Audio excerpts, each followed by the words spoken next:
Je donne maintenant la parole à Monsieur Tom Fletcher. Merci, Madame la Présidente. Je tiens à rendre un vibrant hommage à Nicolas Haysom et à saluer et remercier notre collègue Kiki Beo, la nouvelle représentante spéciale. Je me suis rendue au Soudan du Sud il y a quelques semaines et j'ai perçu ce sentiment de désespoir et d'abandon. À juste titre, le pays le plus jeune au monde est à la croisée des chemins, dans une situation dangereuse, avec davantage de conflits, de déplacements, de faim, de maladies, d'attaques contre les travailleurs humanitaires et moins de financement. Cette année, 2 personnes sur 3 ont besoin d'aide humanitaire et pourtant notre plan d'aide humanitaire, qui déjà a été revu à la baisse, n'est financé qu'à hauteur de 22%.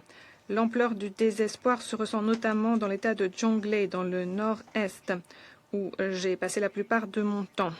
Je vais essayer de vous dépeindre l'ampleur des défis. Depuis fin décembre, la recrudescence des combats a obligé plus d'un quart de million de personnes à fuir. Plus de 110 000 personnes ont trouvé refuge en Éthiopie, à Akobo. Les travailleurs humanitaires ont dû fuir en raison des violences et les communautés n'ont donc plus aucune aide. Notre équipe interinstitution est récemment retournée dans cette zone et s'est rendu compte que 140 000 personnes avaient besoin d'aide de toute urgence aux alentours du comté d'Akobo. Les sites humanitaires avaient été pillés, les centres de nutrition détruits.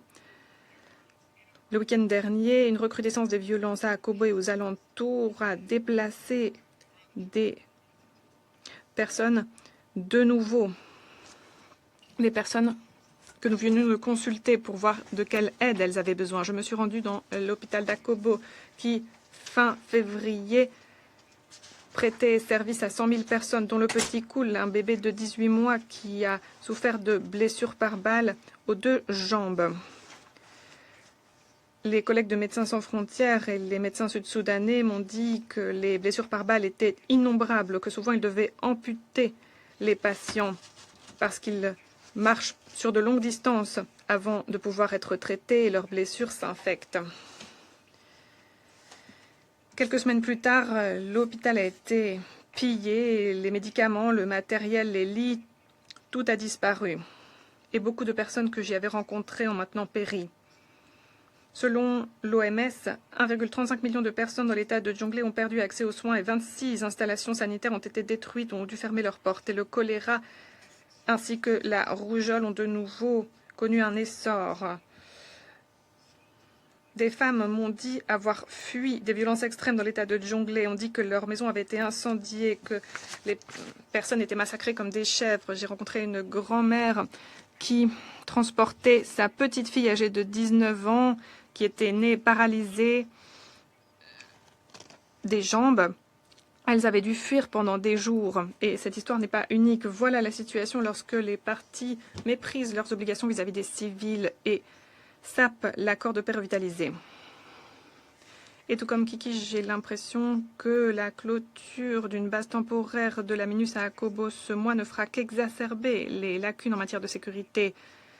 Cette décision prise en raison d'un manque de financement pourrait saper les perspectives de retour pour les personnes, de contribuer à davantage de déplacements et d'entraver encore davantage l'aide humanitaire. La situation dans l'état du Haut-Nil, dans le nord-est, est tout aussi préoccupante. Les combats, les restrictions d'accès, les ingérences dans nos opérations, tout cela entrave l'aide humanitaire. Parallèlement, la guerre au Soudan, la région du Kordofan est frontalière, pousse davantage de personnes à fuir vers le Soudan du Sud. 439 000 réfugiés soudanais ont récemment gagné le Sud-Soudan.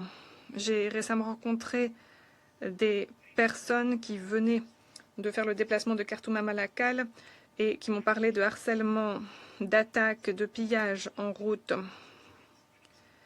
Ces personnes essaient de regagner leur village, de recontacter leur famille, mais y arrivent rarement en raison de l'insécurité, des contraintes d'accès et d'un manque d'appui. À Renk, plus de 30 000 personnes sont arrivées en l'espace de 3 mois, dont 2 tiers de femmes. Des milliers sont bloqués dans un centre de transit où les services sont très limités. Des personnes âgées meurent de malnutrition sévère. La faim est de plus en plus cruelle dans le Soudan du Sud.